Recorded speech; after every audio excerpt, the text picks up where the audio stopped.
Hello, KLA leaders. In this week's segment, I'm going to be talking about October's theme of the month, practicing mindfulness. This month's challenge is to practice being mindful. Even though we're in a worldwide situation, students are still encouraged to practice mindfulness. So many of you are probably wondering what mindfulness is, especially our new KLA leaders. Well, according to kidshealth.org, mindfulness is paying full attention to something.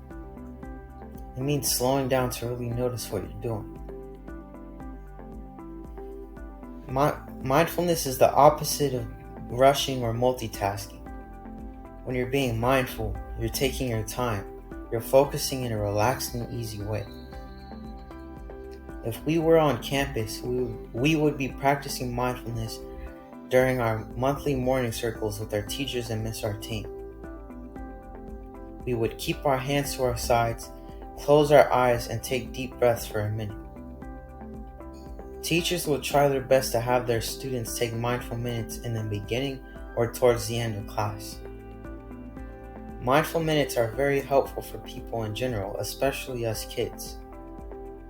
Mindful minutes are meant to help with distractions and calm your thinking. People who practice mindfulness experience a decrease in stress, which I think all of us have been experiencing during distance learning. Mindfulness helps people stay healthy mentally and physically.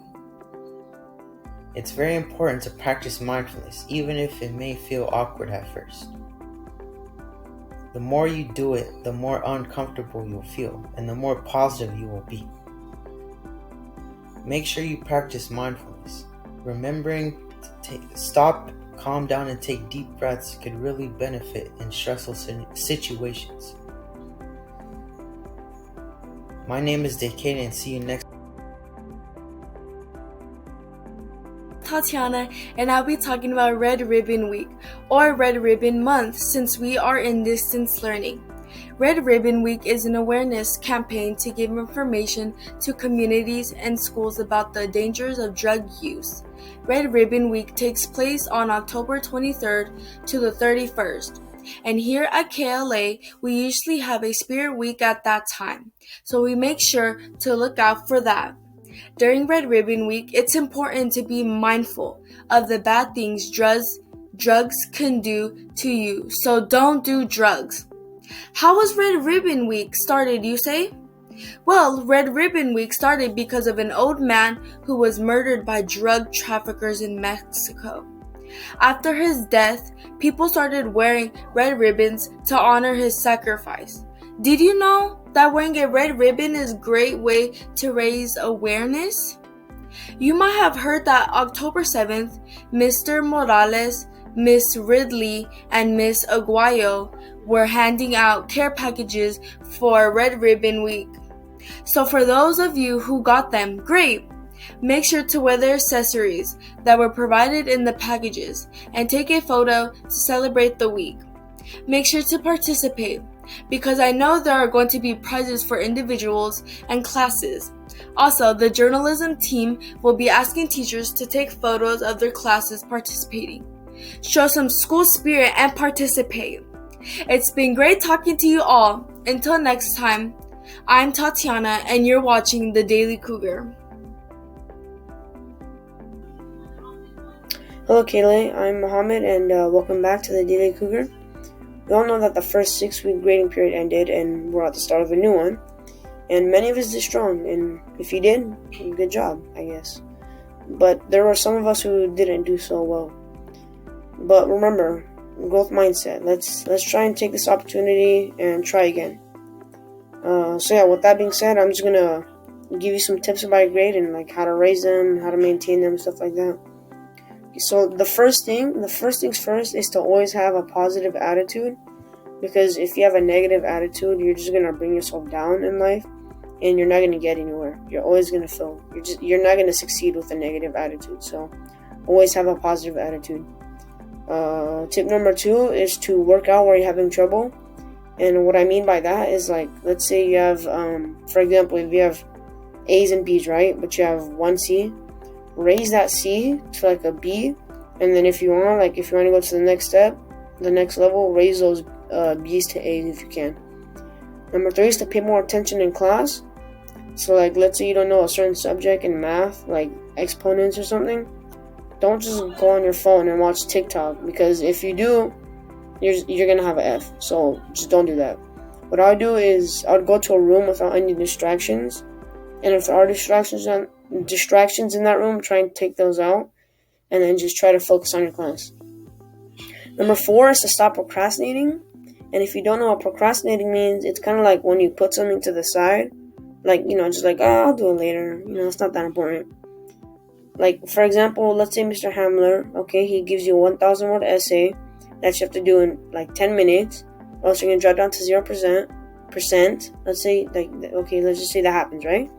Don't turn on your PlayStation or Xbox and play like Fall Guys. Oh, wait, Xbox doesn't have Fall Guys. The point is, don't like just toss things to the side and do them later. Like, finish your 1,000 word essay, and then go on your Xbox and PlayStation and play whatever game that you have. Not haves.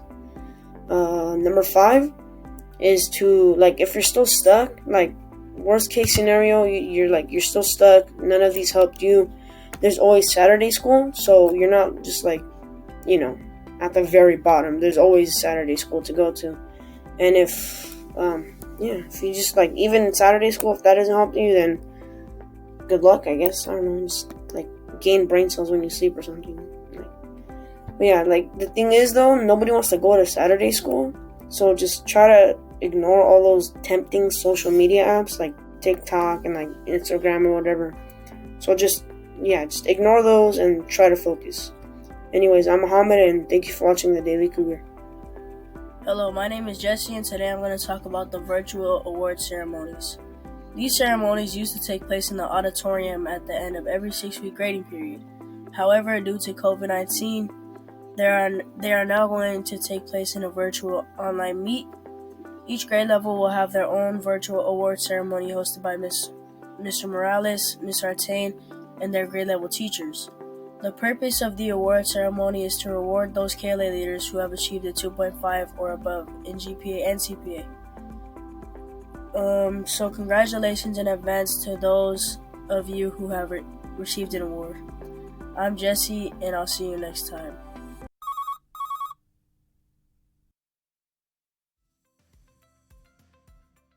Hey KLA leaders, my name is Jesse, and today I'm going to tell you about San Diego hitting rock bottom at 2020 being one of the worst years to date. As you know, 2020 hasn't been a great year for San Diego due to many things, but the main ones that I will be referring to are climate change, including the wildfires, and COVID-19 outbreak. The wildfires have been a hot experience for us San Diegans, especially for those living in East County. Temperatures rising mean it's not so good for the forest. Fires are so quick to start on these dry summer days. The forest fires have done many devastating things to people's houses, and most importantly, our fellow San Diegans and animals suffer. Let's talk about COVID-19 and all of the problems that have come along with it. Many companies have joined together for one goal: to end COVID-19. The vaccine hasn't come out yet, but we have to have high hopes so we can end COVID-19 together. The biggest problem is many people have protested wearing masks. I mean, how did it come to a time where masks, which are supposed to protect you, get thrown away? I hope that people start realizing COVID-19 is serious and then wear their masks again. That's all I have today about climate change and COVID-19. San Diego might not be having the best luck this year, but I hope that will change. I hope you learned a lot and know that not all the time are we San Diegans going to face many things. But just know that when there comes a time where we have to face something, we will face it together.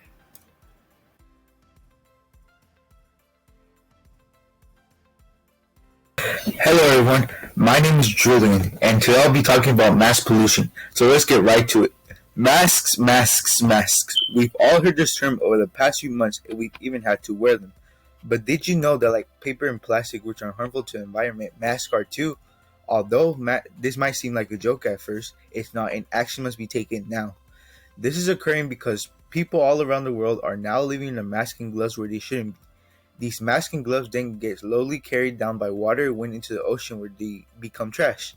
Some ways you can help to stop this now epidemic of masks are by throwing all disposables into the trash, being aware on where you put and leave your trash, being mindful of your surroundings, and lastly, being more self conscious and thinking of the negative and positive effects your action will have on the environment. Hopefully, this tips will help you on reflecting the impact inaction has on the environment and what to do to help. Once again, my name is Julian, and see you next time on the Daily Cougar.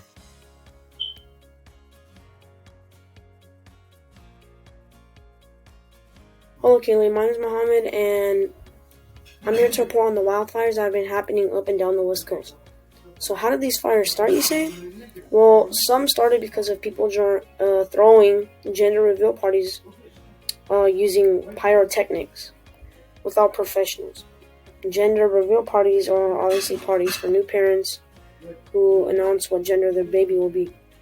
Other fires have been starting due to climate change and because of a lightning storm.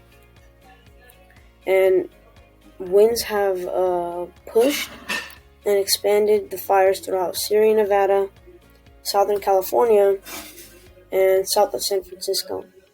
It's been said by CNN that over 3.2 million acres of land has burned, which is almost the size of Connecticut. And 14,000 homes are burned because of these fires. At least 20 people have died, and the death toll is expected to rise.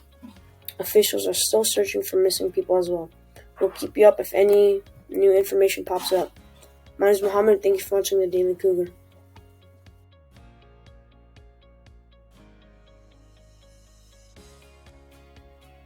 Hello, KLA leaders. In this week's segment, I'm going to be talking about how screen time has been difficult for students during virtual learning. Many parents enjoy in-person learning more than distance learning because it allows their children to effectively engage in classwork. Kids have been staying at home doing school online due to coronavirus. Parents may not be too thrilled about how many hours their children are spending looking at a screen. Students have been struggling with headaches from staring at a bright screen for a long period of time. Over time, your eyes are continuously irritated from the bright light. This may lead to damaged eyesight. Students have also been experiencing short-term memory loss, which is one of the main reasons why a distance learning class isn't as effective as it is in person. Students have been experiencing headaches from their distance learning classes, which is one of the main effects of too much screen time. This is a huge problem and it can have a big impact on students' learning. A way you can prevent these effects is by wearing blue light glasses. Make sure you ask a parent or guardian to get you one. My name is Decatur, and see you next time on the Daily Cougar.